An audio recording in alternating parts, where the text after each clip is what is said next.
I am Betsy Pinckney. I've been a part of the gardening group for 5 years, starting with the first time we met in this library. Anyway, I'm very, very happy to talk to you guys today. Speak up though.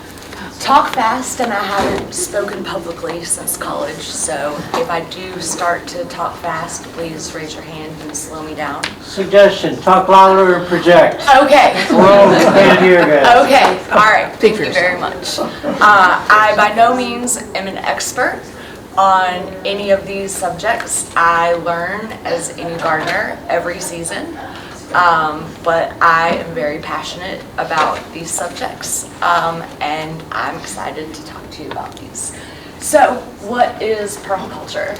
There are several refined and unrefined definitions, but my definition is to look at the land and see how you can work with the land and not fight with it, and work less, not harder. And so that's how we begin. So the next thing is, what is a food forest?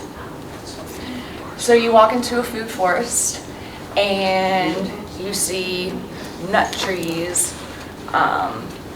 pear trees, fruit trees, and then you see the shrubbery around it, like berries, shrubbery, and then you get to the lower parts like strawberries, mulberries, nasturtiums, the ground covers and stuff like that. And that's how the ecosystem starts working naturally around it. Pre-Columbus era, there were basically the entire continent was full of food forests. And we will jump to a video, which is, I follow this man kind of religiously, and he runs his own food forest. But before we start, has anyone ever been to a place called Turkey Run in Indiana? No? Okay. It is a food forest, it is the oldest food forest on our continent, but it is run as a national park. But I'll let the man talk. What's his name? It's Turkey Run. No, what's his name? Oh, his name is Adam. I forget his last name. Okay. But Is he introduce himself? Researchers are now recognizing that before Columbus, a lot of North America was actually a huge human-managed food forest system. So like a forest, but designed and maintained to grow food. And this is one of the best remaining examples that we have of that system. For a long time, researchers have recognized that the agriculture in the Americas at the time of Columbus was more advanced than in Europe.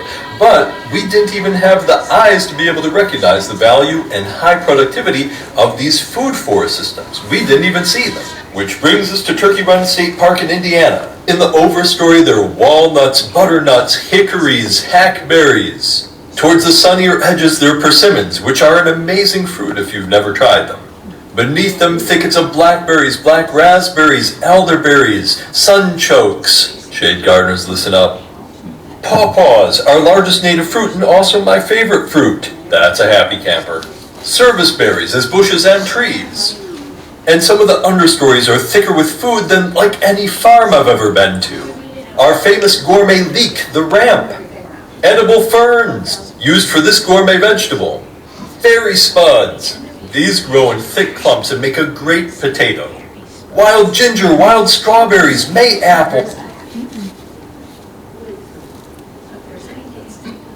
oh, okay. It kind of ends at Berkeley. Oh, I thought it went a little bit longer than that.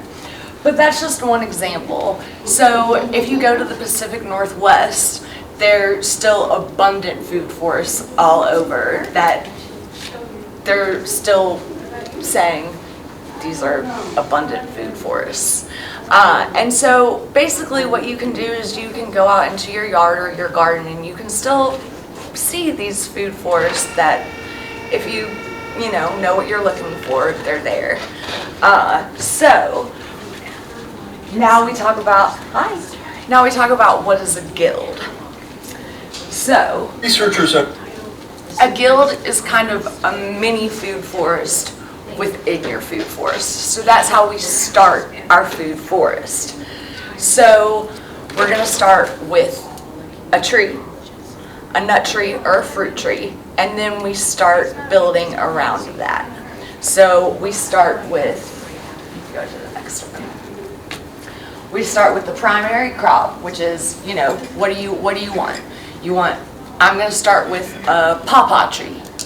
And then underneath the pawpaw tree, I want the nitrogen fixers.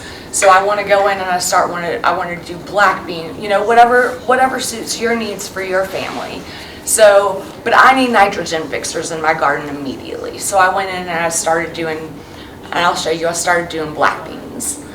And then around the black beans, I want strawberries. So as you'll see, I would have strawberries.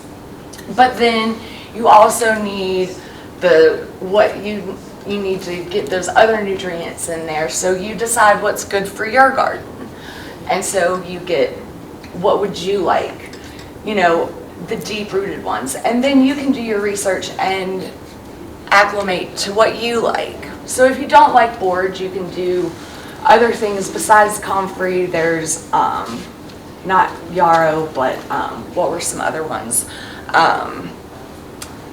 Comfrey, yarrow. There's just an abundance of deep-rooted things that are native to. That's when you start getting into the native deep roots, what is the mullein is a deep root one because it's native to here. And then you start with the pollinators, and this is where you can start having fun. Because like Marianne Isbell, she is a neighbor to me. I went and picked up some seeding potatoes from her. And she posted a couple of pictures the other day where she got cosmos from here. She planted cosmos with her zinnias.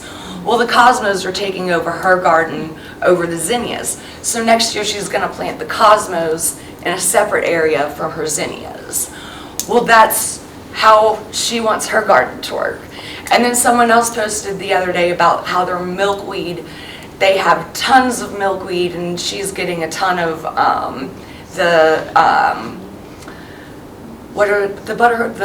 monarchs. I haven't seen a single monarch yet. So she's going to continue to plant those seeds in her garden. Well, I would love some of those seeds to get some of those monarchs. So it's about what works for you. That's where you can, if you want a ton of red flowers in your garden and that's what you love, because it brings those hummingbirds back, you go ahead and that's what you do. So that's where you do your pollinators. And then of course your pest repellents, of course, are big. We don't want, if you want a whole bunch of green beans and you know that the green beans are going to bring the bugs, you know what you want to plant next to your green beans to get those bugs away. Same thing. And then the ground covers and mulches.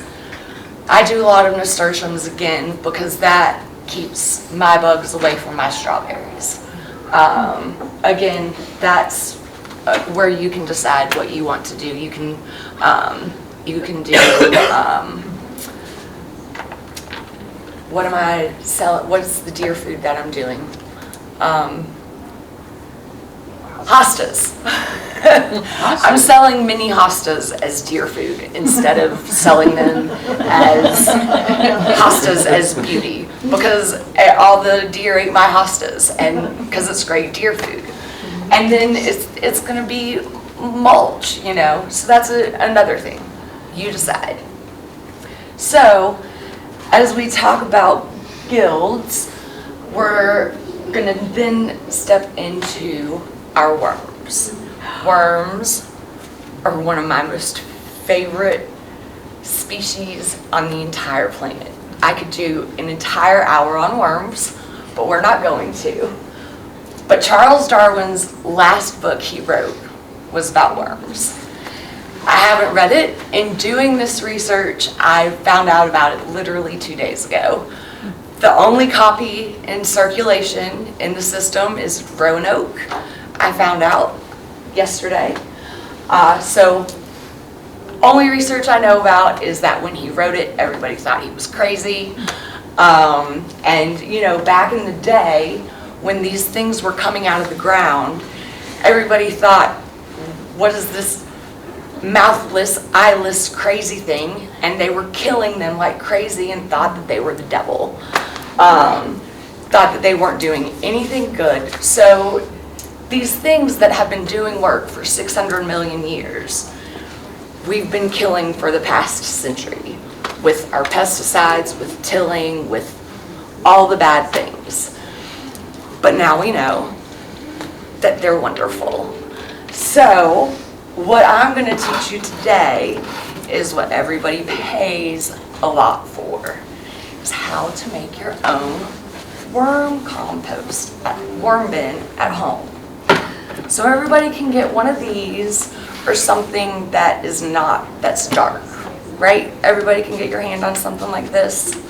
So all you want to do is drill some holes at the top. Worms breathe through their entire body, okay? Not at the bottom. You don't want them to escape, not anywhere near. You want the holes at the top.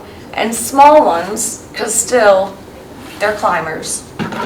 So what we want to do is we want to put some dry leaves at the bottom, because those are going to get wet with their stuff. They want to be dry. And then everybody has mail, right? And everybody has these, correct? Just going to tear them up.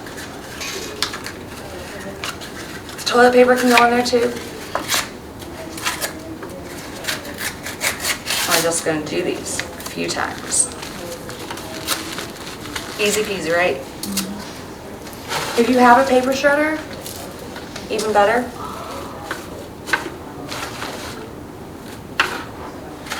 And then I came straight from a doctor's appointment, so I don't have any food. But fast food in a smaller one is great. So fast food, we're talking like a banana peel, right? Slow food is apples and stuff like that. And that's gonna go really, really, really slow. And then I don't have a spray bottle, again, I forgot it. So we're just gonna put a little bit of water in here. Just, again, because worms are wet. We're gonna get that a little bit damp, right? And again, I will go home and put a banana peel or something like that in there. A fast food. No citrus, no onions, no alliums, no garlic. And then The onion skins don't work either. because of the strong scent and it just, the breakdown and stuff, they don't ascend to that. Then, unfortunately, $5 for 24. And you're gonna get the night crawlers or the red wrigglers. Dump them in. Where'd you buy them? Any gas station Or bait shop. It's bait. or bait shop. We're around here. Or wait until it rains and look at that. But those, you really don't want to get from the ground. Okay. You don't want to get the worms from the ground because those are acclimated already to the different kind of soil. So you kind of want to really start fresh. And y'all, this is a slow process. You don't want to be disturbing them every day. They don't like light, they like the dark, okay? Patience is key. Don't set them in the sun, don't set them in a dark space. Done. And then every once in a while, you're gonna check them, see if they've run out of food, see if, and the bedding, the leaves are the bedding, right? So the leaves are gonna they're gonna run out of food, the leaves are gonna get saturated, there's gonna be liquid at the bottom, And that's when you see the ones with the big professional guys, the ones that you actually buy the worm castings from and stuff, they have the 3 bins, and they have the drain at the bottom to let all that liquid out. And then they're rotating those bins and redoing the bedding and everything. So at the end of this, you can just get a new one of these, put dry leaves in the bottom, put more paper, rinse and repeat. Does that make sense? But you're gonna have a ton of worms in this guy, because they're just gonna start breeding and multiplying. So then you can just dump, pull some worms from here, start putting them in your compost. Does that make sense to everybody? So we're doing this on a small scale instead of the big scale where y'all are spending, what is it, 20, 25 bucks for a small thing of worm castings? Is that about right? $5. Everybody good? How do those make it through the heat of the summer or the cool of the cold of the winter in such a small container? In the winter, you can bring it inside, put it in your garage. They're not going anywhere, because in the winter, the worms are going deep down into the ground. But when you're doing your compost pile, which I'm about to show you, your compost is staying, when you're flipping it every single day, which I'm going to show you, because your compost is going to be in your site every single day, and you're going to go and flip it every single day. Your compost pile is going to be anywhere from 70 to 80 degrees. So your worms are going to be warm. In here, they're going to be just fine because they're constantly moving and running around. And in the summer, you're not putting it in the sun. Remember, you're putting it in a shaded spot where they're not going to get any heat. And worms are doing their thing. And in the winter, you're bringing them into the garage, into the basement, into where you're keeping your cold storage, something like that. Okay. And then once you get the hang of it, you can move on to you can watch the videos and move on to the 3-tiered system once you get comfortable, and then you're a worm farmer. Then you're making the big bucks. Or you're just a worm farmer at home. You don't have to sell anything, you're just making a whole bunch of worms for your garden that wasn't there before. Okay. Cool? Oh, I just have a great big bin, and I fill up one side, and then I fill up the other, and I empty the first side, and then I fill that. I just go from side to side. Yeah. And I don't switch my compost every day. I'm a lot lazier than you are. Well, yeah, I mean, that's great. That's awesome. The way that I'm doing it and the way that what I'm teaching today is how to not have a stinky compost, and how to just, the way that this permaculture works is that you're flipping it every day, so you're not having a stinky smell, and that it's just, you're working your garden every day. Yeah. Which we'll Okay. get to in a second. Cool? Yeah. Okay. So, now we have, this is kind of, I've just started this brand new garden this season, so bear with me. It is not in any working condition at all. Cardboard, laying down cardboard is our best friend, because worms come to the cardboard underneath where the grass is dying, and that's where they really, dark places. So laying down cardboard is, I have tomatoes planted here and everything, but I went to this site on my land and I observed, right? So this is all gonna be goldenrod, and it's by a creek on both sides that got hit by Helene. And what you're gonna see in some of these pictures is I have really great rich soil in some spots. I have really hard clay in some spots. And then in other spots, it looks like somebody came and dumped gravel and glass. And so, like I said before, I went in there and I started planting beans to fix my nitrogen. black beans, bush beans, all over. So you can see, this is the gravel and glass. I looked at one of my tomatoes the other day where it had grown, and there was a big hunk of glass sitting right next to it that I just had to pull up. Do you soak your beans before you plant them? Do I what? Do you soak them?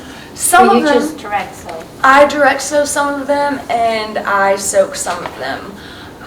The black beans, I have black turtle beans from here from years ago that I don't soak those. I haven't soaked any of my bush beans this year, actually. I've direct sowed all of them. But yeah, and they're just random spots all over the garden that look like this. And where it looks like this, that's where I've sowed my black beans. And then I've also sown,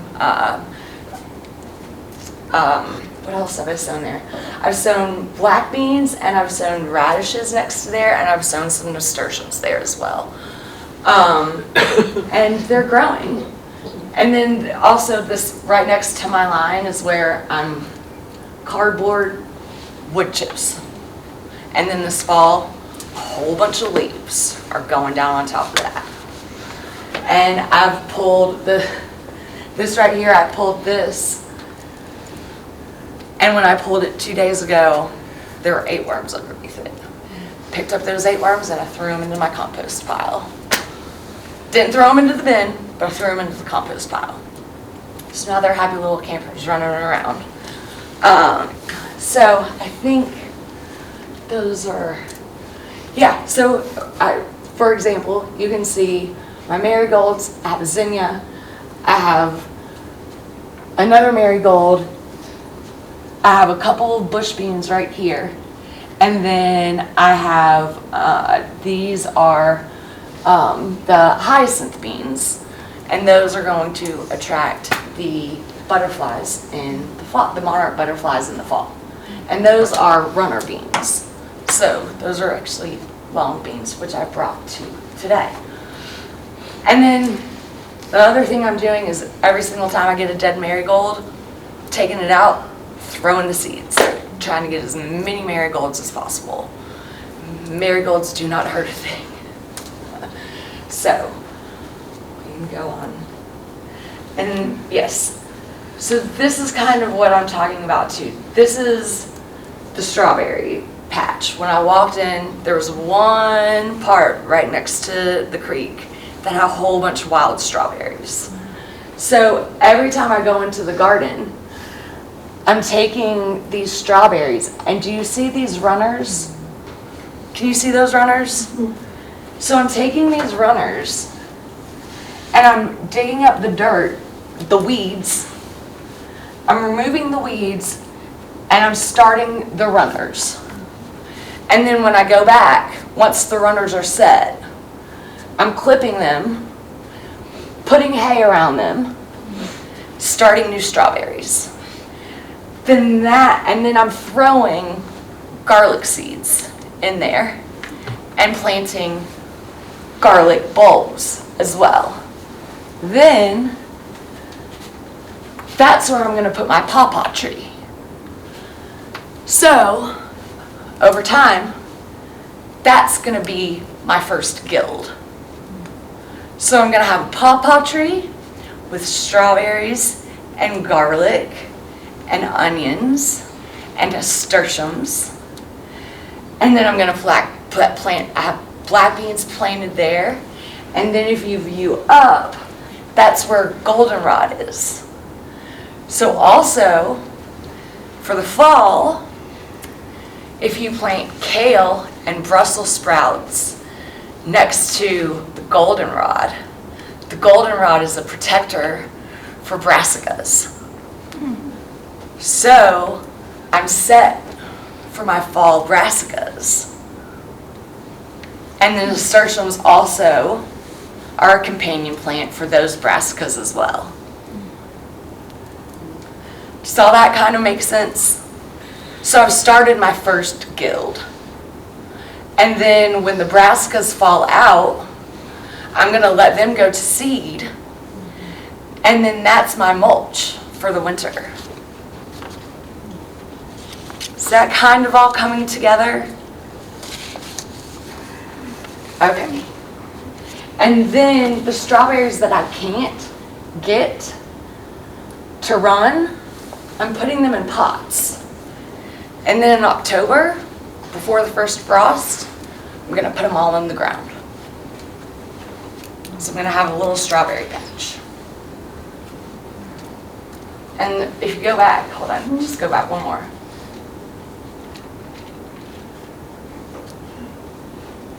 Look at all these strawberries.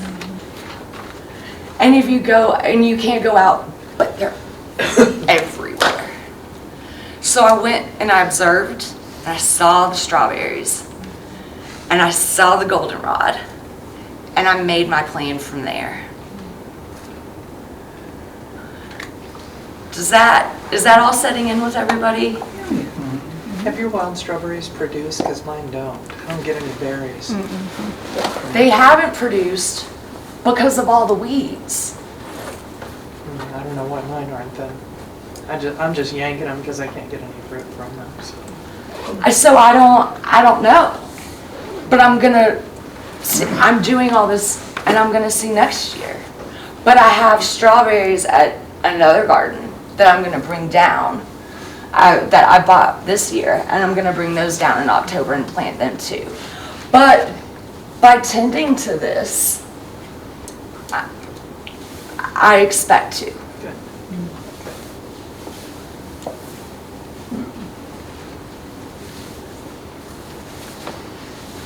So, before we do that, we're gonna learn how to make our compost pile. All right, first things first. Does everybody have a compost pile? Yes. Is it in your view? Does it stink? In your view. What do you mean? No, right. Can you smell it? No, No. Okay, that's good. no. But we're gonna do something a little bit different. When you start a compost pile, always want cardboard carbon at the bottom, so we don't have any weeds. So we're gonna do this on a small scale, okay? So, you have your cardboard on the bottom. You're gonna start with some mulch. 4 inches on the bottom. And then 4 inches, I'm sorry, I will clean it up. We're gonna do 4 inches on the top. So you're gonna build a wall. 4 inches up to the top. And then you're gonna get some sort of structural object, and you're gonna kind of build them to build walls. This isn't a brown or green, it's a little bit of both, but you're gonna make sure that leaves are stripped kind of, just to get that structure, right? So 4 inches, about a fistful deep, and then 4 inches, and then just, you're gonna wanna kind of cover that up. Everybody can get one of these and have it, by their sink or whatever.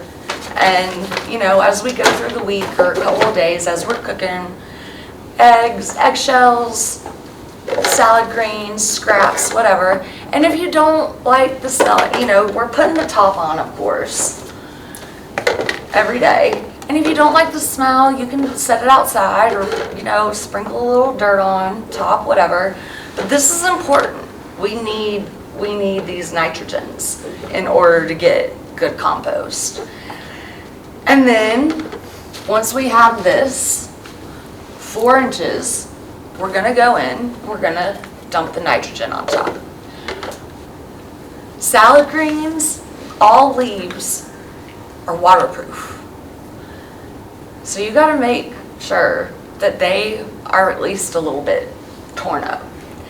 And if it's dry in there, you're also gonna wanna add just a little bit of water, just to kind of make the process go a little bit faster.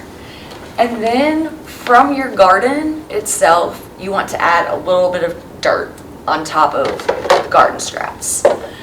Also, again, to get the process going, because that dirt has millions upon millions upon millions of microorganisms in it.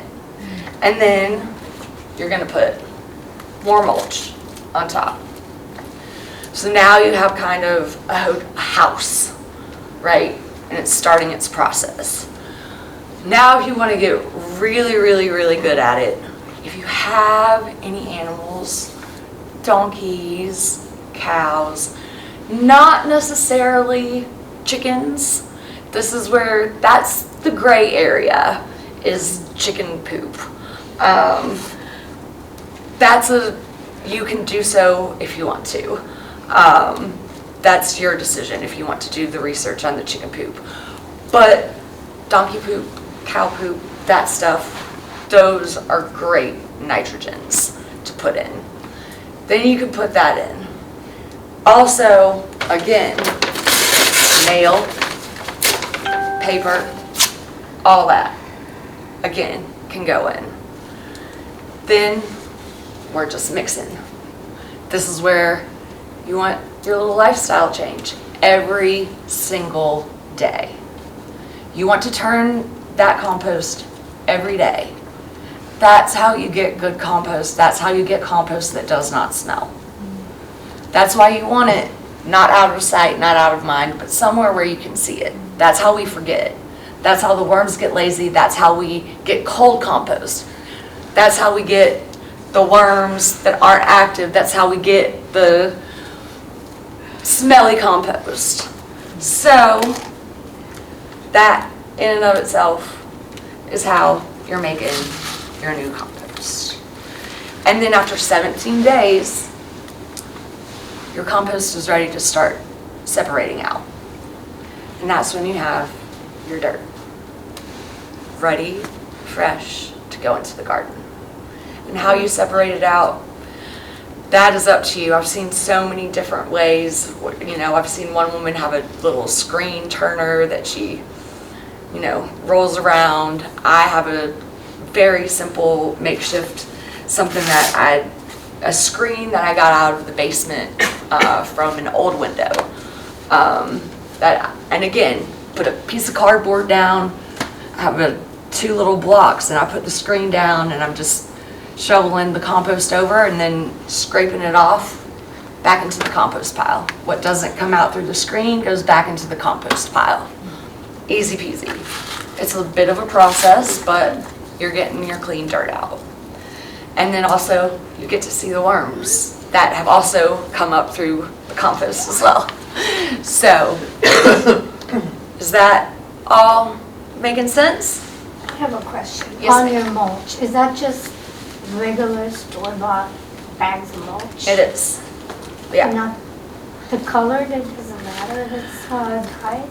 I don't like the red stuff, and that I do not get any of that. I get I don't get the light colored either. I don't get the black. I get just the regular brown. The black will obviously bring heat to your plants. I've never tried the really, really light color. Have any of y'all? What's y'all's opinion on color of mulch? Do y'all? I don't use mulch. I don't put mulch. I use like leaf. Yeah, Leaves or cardboard. I don't I put just go mulch. for the natural color, whatever it is. yeah, It usually the, starts off light and gets rots and gets darker. Like Yeah. that wood chip drop? Chip drop. Chip drop, yes. Yeah, you Is could that use this wood good? I use the shredded pine bark. It's a little more expensive, but when it breaks down, it's really good for the soil, and our soil is kind of acidic. I don't think it comes in colors, it's just the color it And you is. get it where, like Lowe's or whatever? Case and Builder's Supply, I think is where I get mine. They deliver a whole truckload, and I spend all spring spreading it.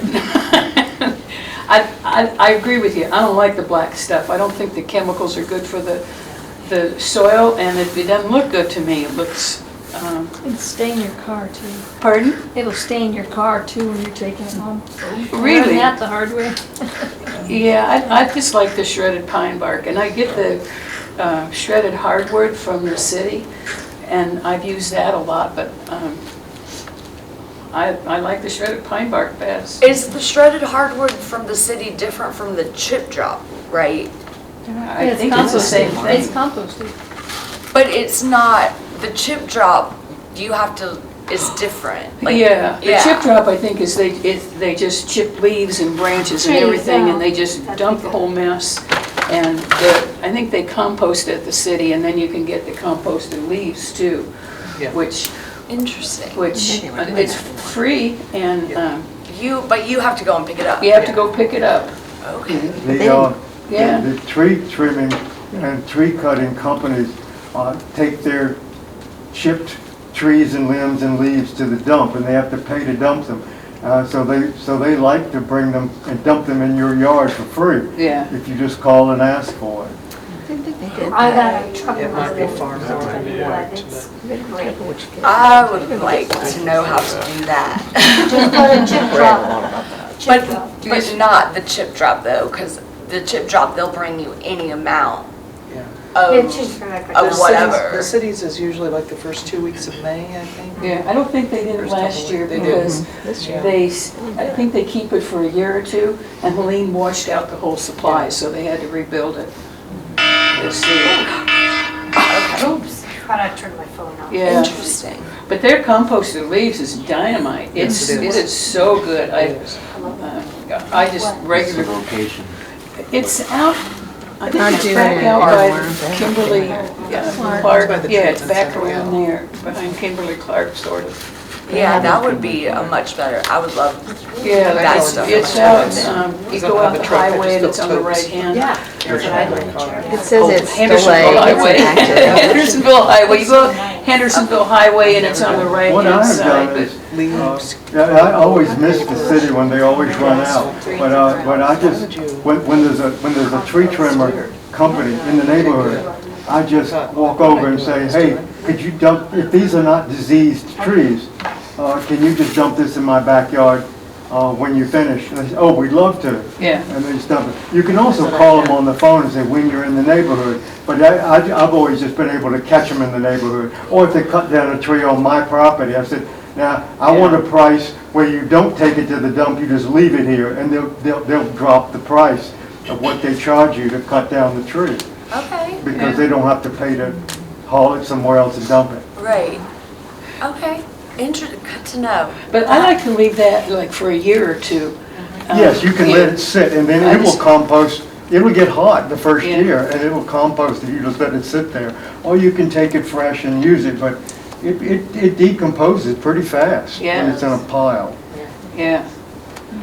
But you get everything, I mean, You it's, get everything, yeah. you get everything, I mean, people's socks and so forth. Well, Oh, I didn't. they don't usually get socks out of a tree. I've gotten socks in the stuff they don't, I don't know what this is. I didn't get any socks, no underwear, nothing. No underwear, nothing, well, And I lucky let you. it sit there, and the next year when I went to use it, The socks had It's really dirt. good. It's already composted, Yeah. yeah. Yeah, the And I pile will never compost turned it or itself. anything, I just.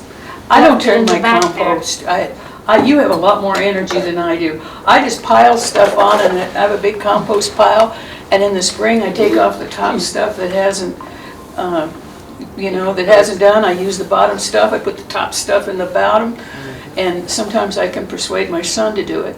And, I want to know how you keep the bear from out of it, because that's why I can't compost, because I don't put eggshells, meat, any. I don't have to put anything in there. I can put, I think the last time, 2 years ago, I put something in the compost. It was trimmed irises, and I think the baby bears decided it looked fun, and they spread it all over the yard. You turned it for you? Yeah, no, I had to rake it back together. So I don't keep it anymore. I mean, that's the thing is that it's working with nature. So that's okay. Yeah. I'm not This gonna do that. is what happened. I take it to so- the city. I compost at the city. Get it from the city. We I have collect bears. a bucket of trimmings, salad, and take the bucket to the city once a week. Well, I put all my salads and kitchen stuff in my worm bin. I don't put any of this in. In the compost bin, it's just weeds. And I have tons of them, I have tons and tons of it. And then every once in a while, I'll put rabbit manure in there. I have a friend who gives me the rabbit manure, but I don't put any food, any kind, it's just weeds there. So maybe that's why the bears don't bother mine, because the deer are eating the hostas and 6-inch, I've never been able to raise, like right now, they're eating them right at this very minute. And you know what? Marigolds. You should just, I have tons and tons and tons of marigold seeds, and you should just sprinkle marigold seeds around it, and that should do the trick. The deer Nope. don't like it? The rabbits will eat the marigolds. They hate the smell of marigolds. Keeps the deer away from the hospital. Yeah. Great. Well, I did not know that, because marigolds need sun, don't they? Yeah. Yeah, but not, once their roots are established, they don't need them. Oh, okay. So- Yeah. I've tried that white plant, the one that has kind of the fuzzy leaves. I don't know what it's called. Has the whitish. Lamb's ear? Pardon? Lamb's ear? Yeah. Yeah. Lamb's ear. They'll leave stuff alone if I'll plant lamb's ear around it, but and that seems to do okay. But I haven't Just tried hop over what they marigolds don't yet. like and get to what they do like. Yeah. Sweet potatoes. Yes. Deer will eat what they want. Yeah. As long as their bellies are full, they're happy.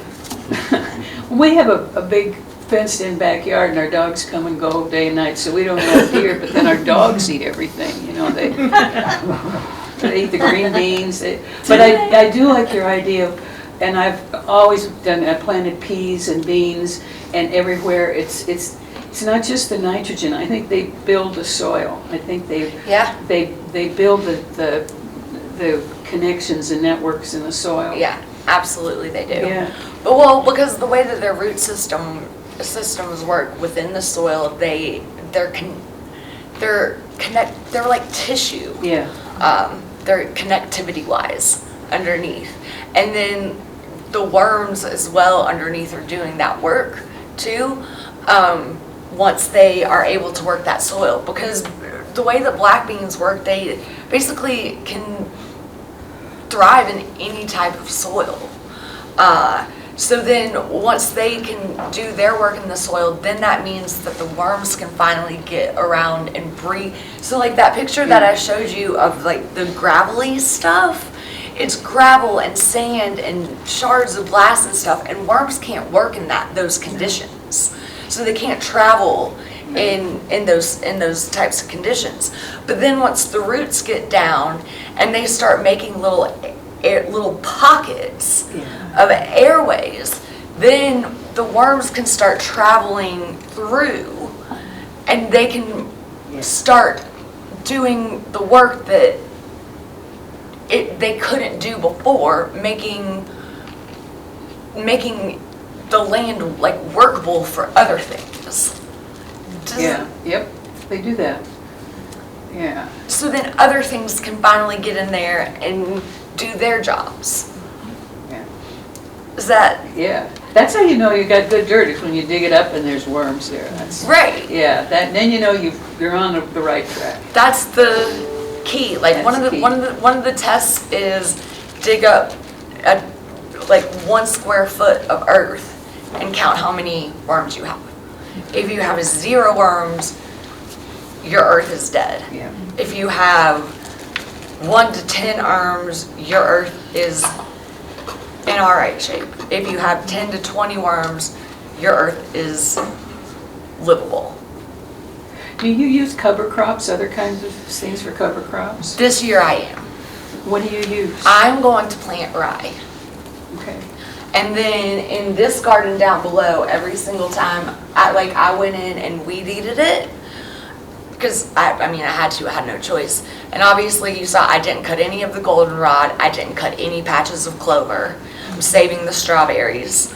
I'm leaving all the clover, and then I'm gonna plant rye.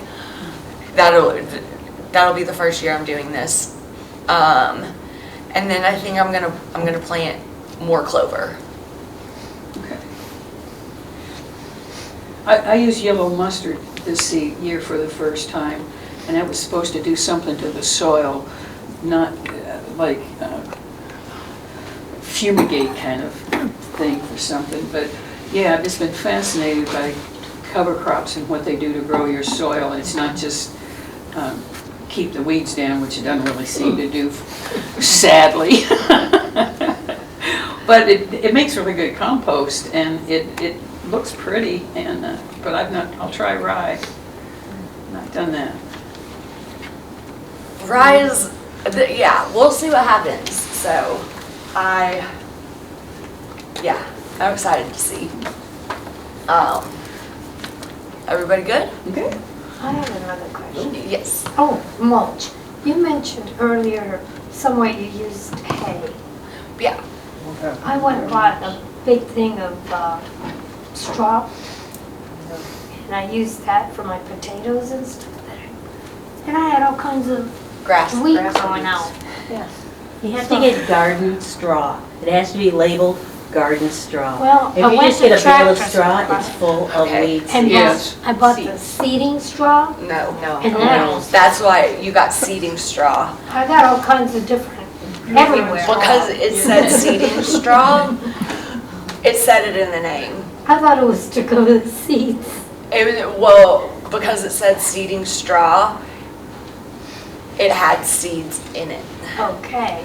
Yeah, I've been through 3 different types of, The first thing that I do when I get hay, at least I try to, is I let it get rained on one time. Or I go home and I spray it with a water hose. And let it get fully saturated and let it sit for a day or 2. you open it up or you leave the whole. I don't open it up because I want to see before I even lay it on the ground if it's been sprayed. So you buy hay. I go to Home Depot and I go and I ask for a bale of hay. And then the person comes out and they get on their trailer and Right. they send it down the chute. And then I go home and I get the hose out, or if rain is in the forecast, I let it get rained on. And Okay. even then, I have a bale of hay in one spot and I have a bale of hay in another spot.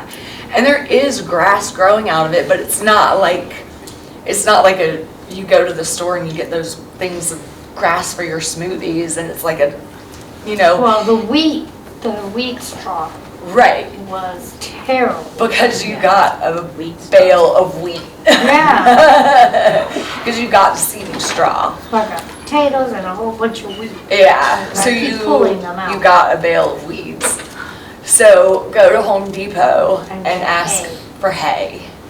Not hay. Not hay. I mean, No that's, hay.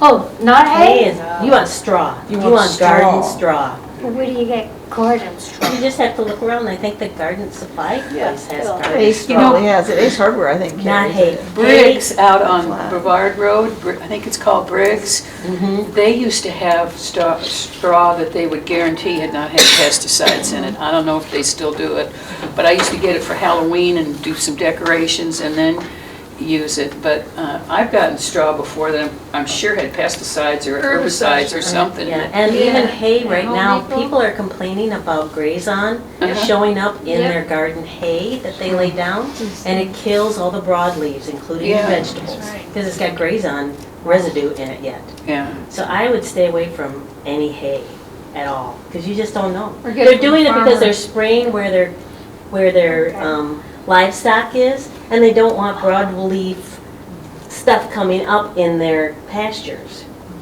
So grass will grow, because the That's true. animals can still eat the grass, but if they harvest that then and sell it as hay, which is what hay is Yeah. grass and perennial weed mostly, it could have grazon residue in there and it'll kill your garden. Well, here it says Okay. Lowe's has the garden, and it says garden straw. $40.99. Yeah. But you don't need For a that bale? much. You don't need Well, that that's much.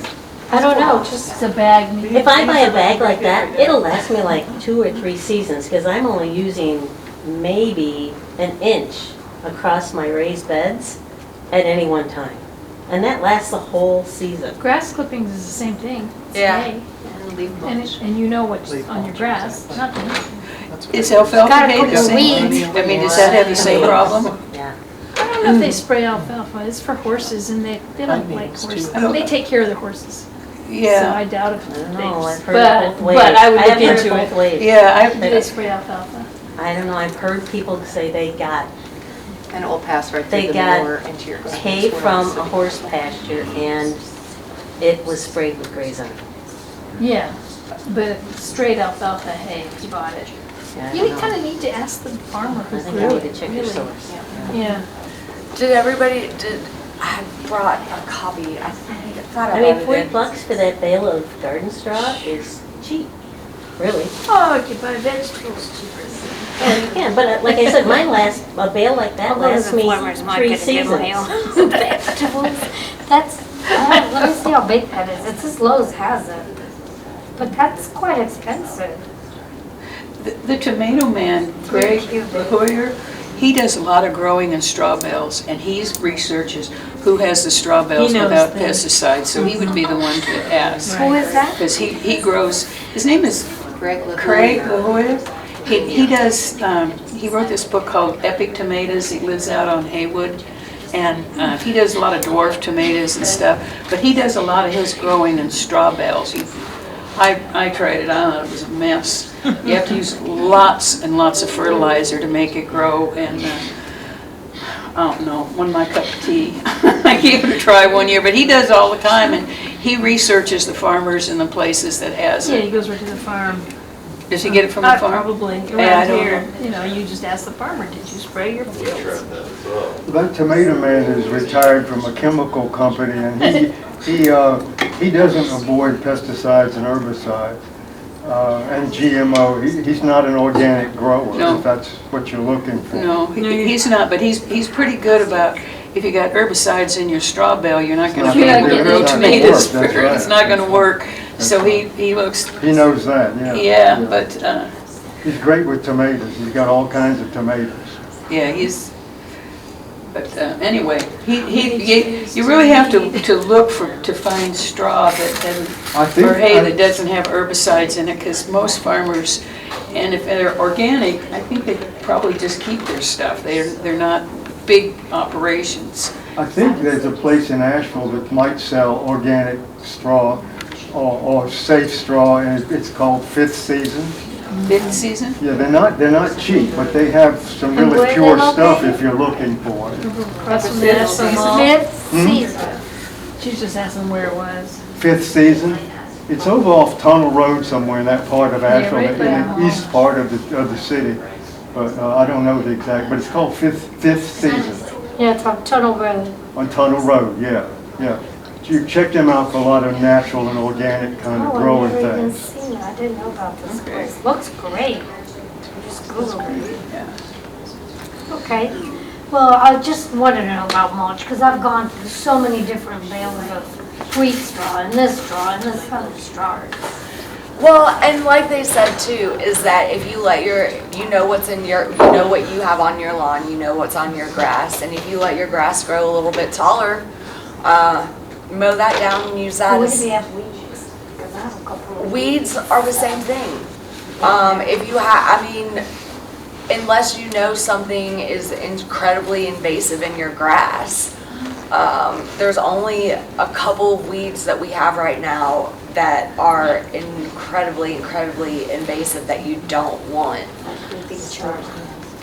If you have a large lawn and you have an area, just let that grow really tall. And then mow that down and start using that as your hay. Before it goes to seed. Before it goes to seed, obviously. So, let it, before it starts growing those stocky things, use that and, when it starts to be getting, like you can pick it up in your hands with your gloves and If we have a leaves. bagging mower. Bagging mower, yeah. Yeah. And leaves. Leaves are your best mulch. Just shred them and use them, right? Not necessarily, no. No? In fact, they say not to shred the Yeah. leaves because the bees live down The bees and so forth live in So you just pile them up and leave them there? Yep. You don't have to do a thing. And that's the thing too, is that, you know, for the firefly, like, we didn't rake our yard. We didn't rake our yard this fall, we just let it be. We didn't mow until May, which was a decision that we made. We don't have an HOA, we don't have any neighbors. The fireflies this summer, y'all, Yes. were amazing.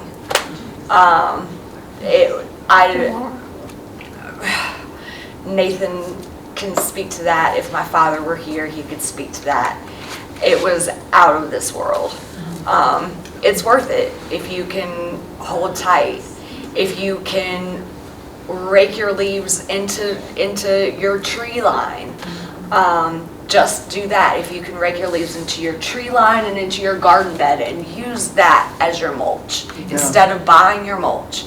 Use your leaves as mulch. Oh, yeah. Okay. And you put them in your compost too. And put them in your compost too. They're like liquid gold. I can't understand people throwing away their leaves. Yeah, every single leaf, Yeah. just don't worry about it. All right, just pile them up and Just leave them there. pile them up and leave them there. And if you have dogs, let them run wild through them. I got grandkids. If you have grandkids, let them run. Let them make the biggest leaf pile They do, they but can, then they jump in. and then that's fine. And then they can rake them up again and jump in them again. They can jump in them all fall, all winter, all spring. They can have at it. Let them do it. Let them run wild.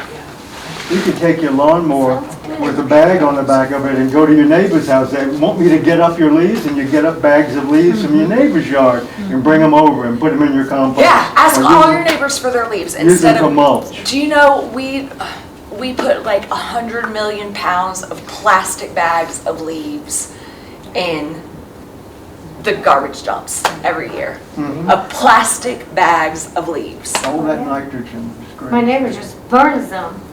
So now I'm gonna say, Yeah, okay, yeah. Free. Yeah, you're killing. We do what you do, is we go through with our lawnmower and bag up all the leaves, and I put them in garbage cans and use them in my worm bin. Yes, yes, And, you know, and around with flowers and so forth, but yeah, it's great. it is.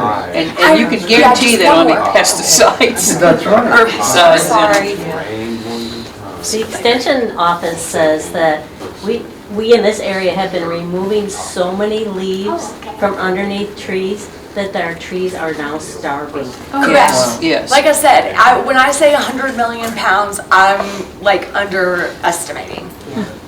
They don't have anything for Of the following plastic- season. Of Yeah. plastic Because bags the deer haven't of touched leaves. Put them into under the your dump. trees, blow them there, let's put them under the tree line. These HOAs need are it. Yep. crazy, y'all. Yeah.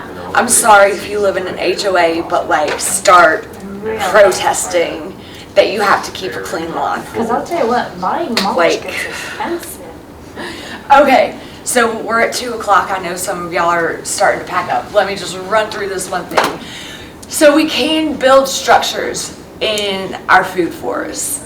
And this is the first structure I built. It is not finished. I mean, the structure is finished, but I did not get a chance to put plants in it. But it is an herb spiral. Oh. Ta-da. We're starting. Y'all are all getting probably Amazon packages and stuff like that. But also, make friends with your grocer, make friends with your gas station attendant, make friends with your Dollar General person. I made friends with my Dollar General person every time I go in there. I say, hey, can I go and check out your what you got for your cardboard? And they're like, heck yeah. And I'll walk back to the back and I check out their cardboard. You don't want a lot of dyes. A little bit of dye is all right, but you don't want. I grabbed this piece of cardboard just for this sake, but you don't want a lot of lights and this stuff, right? You want a lot of this stuff. Brown is good. Now, And do you get like pill bugs and stuff under that? Because I put cardboard down and I picked it up now months later to check. I don't know. Pill bugs are good. They're really Iron, oh, yeah. They're are they? awesome. They are You awesome. want them. Oh my Yeah. gosh. take. Somebody told me to buy that, No. Spray Those will No. cover it. Because it's nice and No. spongy. No, you Gosh. want them, you want I've them, been you like- want them, you want them. No. Iron. Iron. I'm You so want glad those you all told me babies. that. I've been like smashing them every time I see one. I'm like, ugh. Well, tell your friend. Yeah, They really are. think of them as warriors. I picked up one, like a brick, and I was just smashing them all down. They're your iron warriors. Bugs, I think there's little, So, they come keep in the 'em. cardboards where they. Well, you want to remove stickers, you want to remove tape, you want to remove that. So if you get a lot of cardboard and it has all the tape and stuff, just Let it When get you're- rained on first, then it comes. when you're sitting, you can just sit down and watch TV and just, usually it's And pretty what's the simple. white stuff you have on there? That's flour. Huh? Did we put that picture in? Yes, that was the last one. Flour, what is that for? Because you want something to kind of, so you know where you're going. You know what you're doing. I did, guy. Our sun goes east to west. So you want your spiral to go east to west. Because you're making microclimates within the spiral, right? So you want the sun on your side, east to west. How do So- you make a spiral east to west? Isn't it a circle? It is, exactly. Mine both already. Exactly. So you start your circle. Counterclockwise. Yeah. And the bottle lights, yeah. So these are just backwards. And then, so you do the flour. If you have an ant probably you could do grits, and then you start building the circle. And you just keep height, and you don't have to use bricks. You can use rocks. And then you start slowly heightening it up, and then you start building it with compost or mulch, and then compost. And then I have to get back to the first picture, which is, sorry. More of the finished product there. That looks so nice. And so then, and then this is where you get to pick and choose. So you can put like a little pond right here for frogs, for whatever. I put thyme right here. This is roselle. This is red tie roselle. I have calendula right here. And it's all going to be all these different microclimates because of the way the sun hits, right? It's going to be cooler, it's going to be moister in some areas. And when you go online, you can look at all these different versions and all these, I mean, there are some really, really magnificent ones out there. Like some of these guys are like this tall, and some of them have like spirals within spirals. Y'all can go crazy with this. You can do it with stone, beautiful. If you have, hundreds of thousands of dollars, you can do it with exquisite stone, and and then I'm gonna plant some. Why has it escaped me again? Nasturtiums down here because they'll reseed and start reseeding down here. I haven't decided if I'm gonna put a little pond here. But you could put like a hummingbird feeder up here, and you could do like a Mediterranean herb spiral or a pizza garden herb spiral. I'm gonna put some basil in there, not basil. I'm gonna put my oregano in there. I'm gonna put my rosemary in there, and some of it will keep through winter because of the way that the sun is, and some will come back, and that is pretty much the gist. Does it matter how high you build the walls?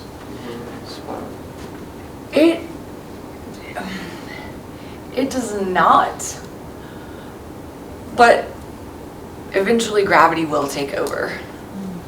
So it's up to the materials that you have to build with. And I had to stop at this point because I ran out of bricks and time. But I am going to do one more spiral. I've never seen one started, I've only seen it in books, so I'm anxious to see how it's gonna turn out. Yeah, it's, again, I ran out of time and a couple of herbs, but like instead of this time, I want to put the creeping thyme. And when I get creeping thyme, I'll put the creeping thyme probably right here. Because it's different microclimates within it. And I've read that put the stuff like rosemary that likes it drier at the top. Right. And then down to the stuff that likes it wetter. Correct. And so I've had this roselle in pots all summer. And again, I didn't have anything down at the garden necessarily to put in here. And they needed some dirt to go in. So for picture's sake, I just stuck those in there. And today I'm going to go and put my rosemary finally in. And so like you said, like this will be drier, and because everything is eventually or actually indeed connected, this will be, and this gets more sun, this will be drier and around, I mean, you can already see how the sun hits it differently and how there's shade. And as I build this one or two more taller, you'll see how it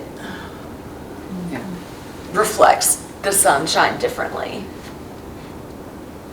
And it really is, I mean, just driving up to the garden that looks kind of ratty, not ratty, but In progress.